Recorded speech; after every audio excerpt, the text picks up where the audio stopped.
Hi, my name's Lauren. I'm 27 years old and I was diagnosed with kidney failure last September.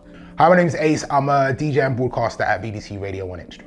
So I found out I had renal failure in 2017.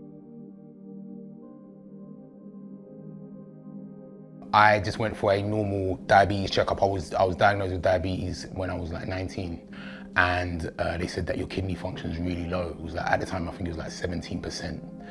At one point, he was like, at some point, it's going to get low, so low that you're going to need dialysis. I found out that I had kidney failure around the 13th of September. I remember I called my sister because I just really wasn't feeling like myself. But then that evening, I remember I was just throwing up the whole night, like throughout the night. And then the next morning, called my mum. I was just like, oh, I need to go to A&E, something's not right.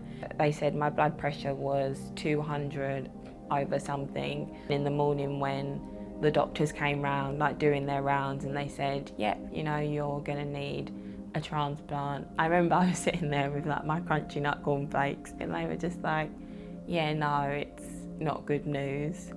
And yeah, I feel like I've never kind of cried so much because I didn't know what kidney failure was, to be honest.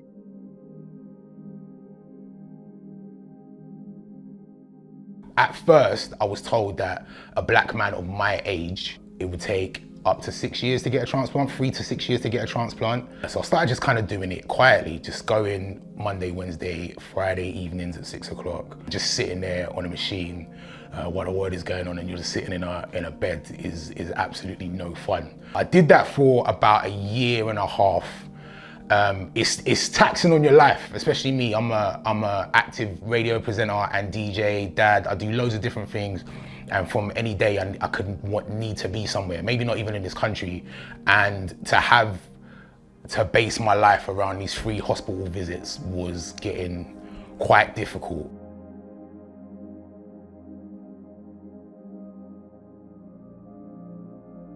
When I first started peritoneal dialysis, I did have to make quite a few changes. How PD was described to me was quite different to my experience.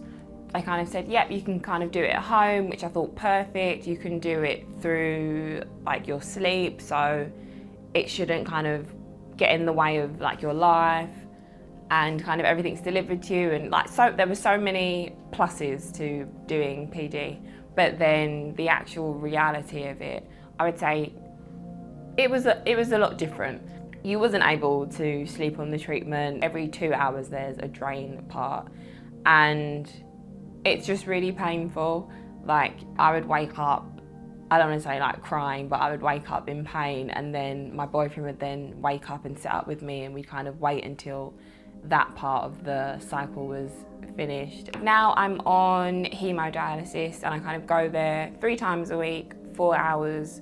Being on hemo, it does work a lot better for my life, but I think I'm not able to really work at the minute.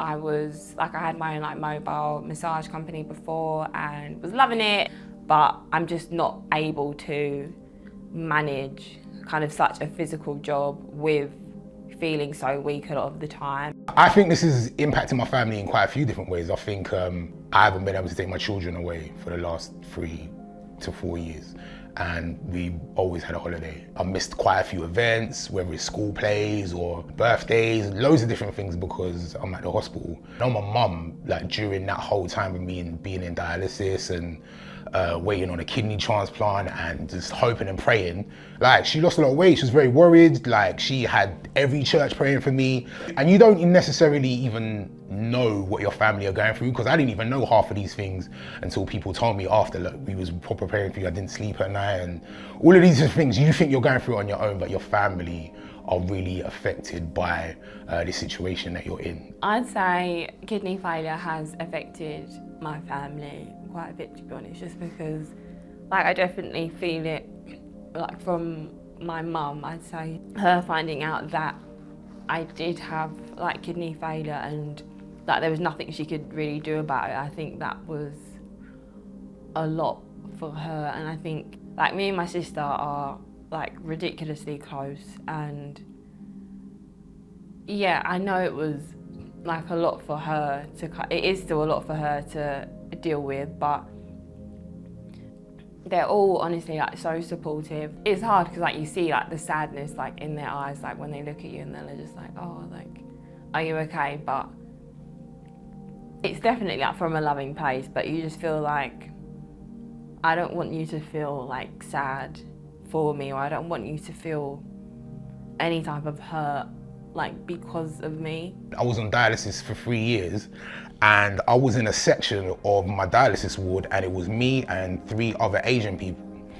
And we just used to look at each other 3 times a week. We would be there months upon months upon months, when there are white people in the other part of the ward which would stay, they'd be there a couple of months, in and out, they'd get their transplant and gone.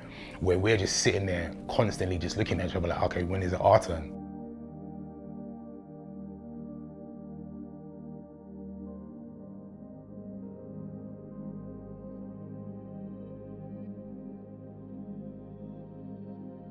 I feel like I didn't realise how many people actually do have kidney failure, and the variety of people that have kidney failure.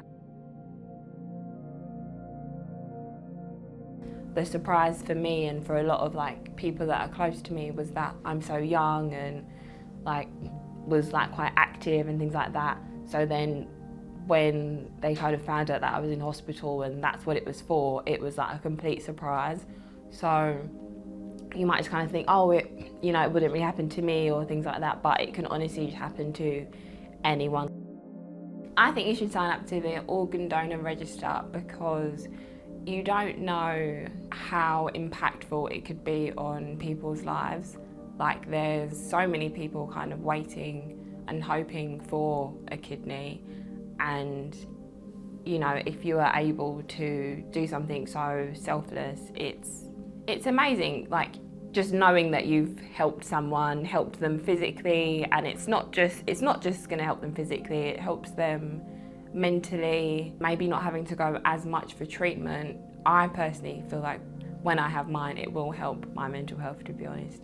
There's black people that don't need to be sitting in dialysis beds for 3 to 6 years. It makes no sense. We have people that can be on a deceased register list. So I think it's more than important. It's imperative that we all start thinking about it. We need to really stop this kind of secret illness thing that we have going on. If we're going through something, we don't tell people, we don't share it with our family, we don't share it with our friends. I'm living proof that if you speak up and you talk, there are people that want to help you. Why would you not want somebody that looks like you, that is from where you're from, that's had the same struggles that you've had, to live on with your organ? What's the reason?